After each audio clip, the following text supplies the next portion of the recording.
A 9, dove il viadotto si incunea dentro la valle, lavoravano molto anche le fornaci di Calceviva, fabbriche all'aperto per la produzione della calce. Nella zona, data l'abbondanza della materia prima ricavata dalle montagne, vi erano diversi forni che impegnavano centinaia di persone.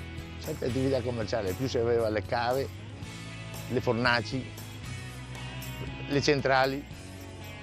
La parte bassa della fornace c'è un carrello. Il carrello serve per fare cosa? Per portare fuori la calce quando viene estratta con i vari ferri per poterla far andare sul carrello, e dopodiché veniva fuori e andava su una tramogia per poter caricare i camion. La materia prima veniva sempre ricavata dai i sassi della nostra montagna, che sarebbe il sasso migliore per poter fare la calce viva. Perché non tutti i sassi sono buoni per poter fare la calce. Questa qua è 40 anni che è ferma. Purtroppo la calce era tutto un lavoro manuale, adesso le sta industrializzando anche dal discorso che si sposta anche perché la montagna non si può toccarla più di tanto, no?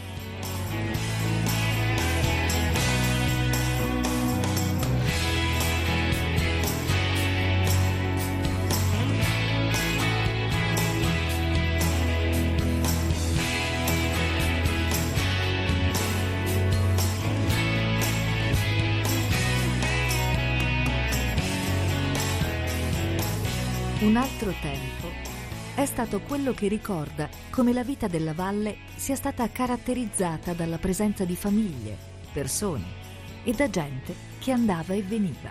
Lungo la direttrice Vittorio Veneto Belluno c'era anche Luigi con la sua bottega di panettiere. Nel 60 si faceva 2 quintali di pane. E quanta gente abitava? Per quanta gente? Fra l'altro 1800 abitanti con Canoni. Dopo c'era Nove, San Floriano, Savassa, e c'erano 2 api che caricava sui sacchetti con le ceste fuori e via. Facevo i filoni, ho imparato un po' anche il tipo canadese, poi facevo i brioche canadesi con la crusca, con la farina di mais. Tutte robe nuove e la gente li cercava. Facevo i plunche, la pinza, facevo 500 focacce a Pasqua. Venivano da Conegliano, da Ponte nelle Alpi. C'era un impresario che lavorava per lei nella Venezia, ne prendeva 50 per distribuirle. Insomma, si lavorava. Il 29 febbraio del 2000 è stato chiuso, avevo finito il contratto, io avevo 78 anni.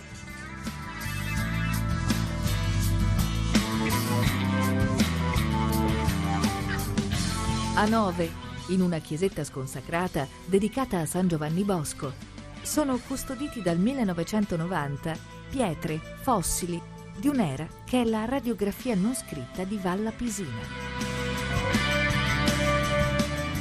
Troviamo rocce rappresentate, minerali, cristalli e fossili.